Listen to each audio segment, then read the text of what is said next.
现在来说说绿色管配相仪的使用方法。这边是用来接控制器的，这边是用来接电机的。先按颜色把各线接好。指向线交换比较容易，所以先调指向线，每调一次拧一下转把，看电机能不能正常转。就这样，一直调到电机能正常转为止。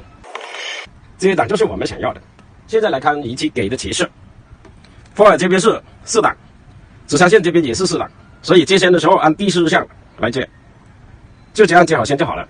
举第二个例子，风耳线这边是2，接线的时候按第2项来接，指向线这边是5，接线的时候按第5项来接，这样按仪器给的提示接好线就好了。